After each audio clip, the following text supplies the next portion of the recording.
If you're still not sure if racism exists in 2020, let me explain it to you using this delicious cake.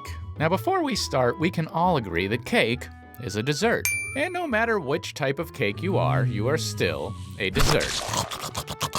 In a perfect world, everyone would love every cake the same. I know I do. The problem is, you entered a baking contest with a chocolate cake, and the judge only likes vanilla. Seriously? Who only likes vanilla? Do you also like sauceless pizza? This man is a problem! A baking contest with a biased judge means your delicious chocolate cake will never win. And that's what we're here to talk about. Let's say you don't think you should get involved, but you still like chocolate cake. Well, imagine this. You're incredibly hopeful that you and your friend win the $200 prize in the baking contest. So you enter the perfect chocolate cake. And then out of nowhere, a vanilla cake person throws your cake on the ground and starts to strangle it. Chocolate cake! You would be upset because that man is crazy. But it gets worse.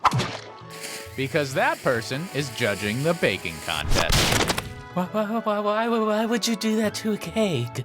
I love cake. Now, I've been going to this baking contest for years, and every year more people tell me that chocolate cake should win, and every year Karen's shitty vanilla cake wins instead. You don't want to drag Karen down. You just want a fair shot at chocolate cake winning the prize. So you explain to Karen that maybe if the two of you confronted the judge, chocolate cake could be treated equally in the contest. After all, Karen's not crazy, the judge is. You have high hopes because you're just a good person asking another good person for help. That's when Karen calls the cops and says you threatened her life and force-fed her cake when she's allergic to gluten. And you say to the police, "This is absurd. I only came to talk, and there's gluten in vanilla cake too." And Karen says, "Oh, I didn't say gluten, I said cocoa. I'm allergic to cocoa and you're a murderer." And you're like, man, Karen's crazier than I thought, but that's okay. The police have common sense. And that's when the cops throw you over their knee and spank you until you die.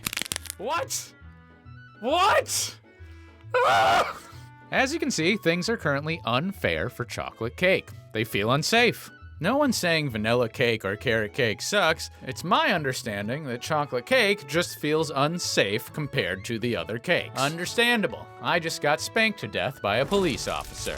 I don't mean this to all be glib, there's actually good news too. What I think is cool is that for the first time in history, folks from all parts of the neighborhood are showing support for chocolate cake. Doesn't matter if they're red velvet or carrot or vanilla, an overwhelming amount of people are saying that chocolate cake matters. And from my perspective, this seems like a milestone and major step forward. I'm proud of anyone that's been involved. You've been a voice when you didn't have to be. And I have an incredible amount of respect for anyone that's done that. And there's nothing to be afraid of in speaking up for chocolate cake. I'm not a baking expert. I know very little about chocolate cake. But I do know it deserves to be treated equally in the contest, and for that, I wanted to show support. So I hope that explains racism in 2020. Oh, that's the wrong sign. Really? Yeah, can we get the right sign? Yeah, I can't believe it either. It's still happening. This is ridiculous. This is by no means meant to be an in-depth video. This is purely meant to get the conversation started. That said, I have a feeling the comments on this video are gonna get a little out of hand. If you see that, could you do me a favor and direct the conversation back to what steps we can each take to elevate the Black Lives Matter movement, to help people in their time of need. Be there for each other in any way you can. We are all humans and we are all equal. I hope you know that whatever way you choose to help, whether it's a donation, protesting, or just speaking up to family and friends, is appreciated by millions of people around the world. If you'd like to see another genius video that uses comedy to explain what's going on, definitely check out Andrew Scholl's video. The dude is a monster right now. And good luck, everyone. Stay safe. And no matter what's going on in your life, I'm rooting for you. I'm Alex Clark, and I'll see you somewhere.